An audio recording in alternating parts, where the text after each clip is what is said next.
Quelles sont les conséquences du développement des nouvelles technologies comme les éoliennes ou les antennes relais sur la santé des hommes ou des animaux? Des agriculteurs et des géobiologues estiment que ces équipements peuvent être la source de nuisances se propageant par le sol. Dans le Nord Finistère, une association et des scientifiques s'intéressent de près à la pollution tellurique. C'est le magazine du samedi.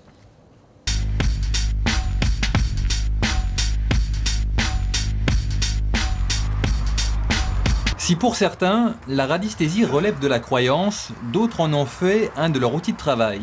Jean-Paul Jacques est éleveur de porcs. Détecter les ondes telluriques fait partie de son quotidien. J'utilise aussi le pendule régulièrement dans l'élevage et j'arrive à trouver s'il y a des ondes qui passent sur l'élevage, mais je suis incapable de dire d'où ça vient.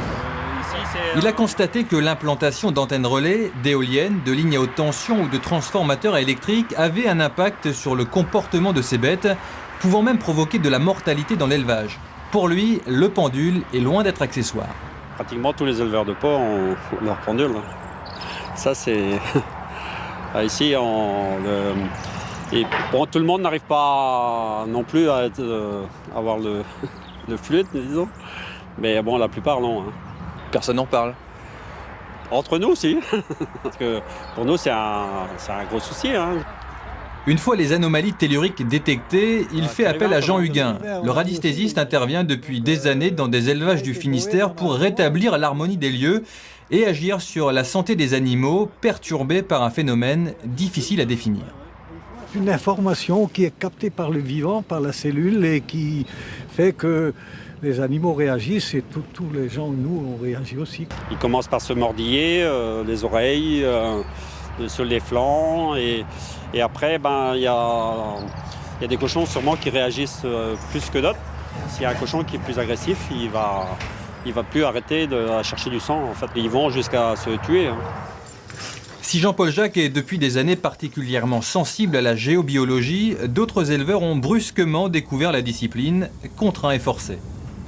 Ça commence par le fait que je ne peux plus approcher les vaches.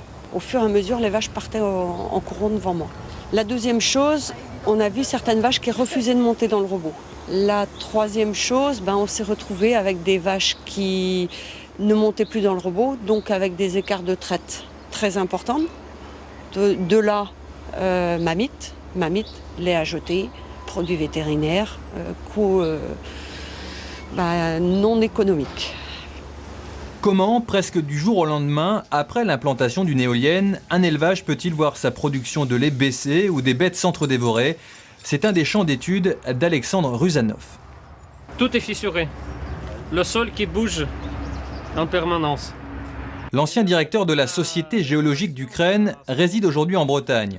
Il intervient à travers la France à la demande de collectivités territoriales ou d'agriculteurs pour expliquer ces phénomènes et tenter d'y apporter des réponses. Dans la Terre, il y a des failles et des zones de failles, ce qui provoque des nuisances naturelles. C'est-à-dire dans les zones de failles, il y a des émissions des ondes électromagnétiques naturelles.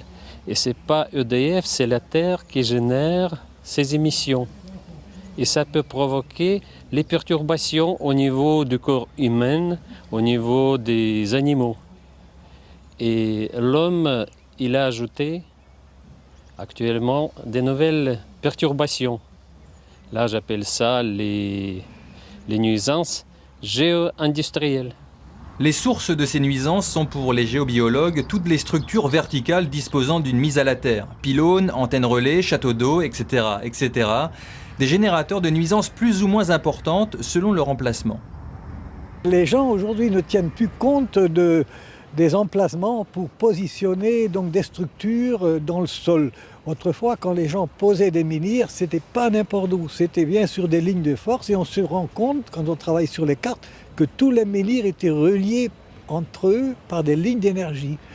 Et par contre, maintenant on plante, si on veut, des pieux un peu n'importe où et à chaque fois qu'on les place mal, la terre réagit. Et c'est pour ça qu'on a des nuisances.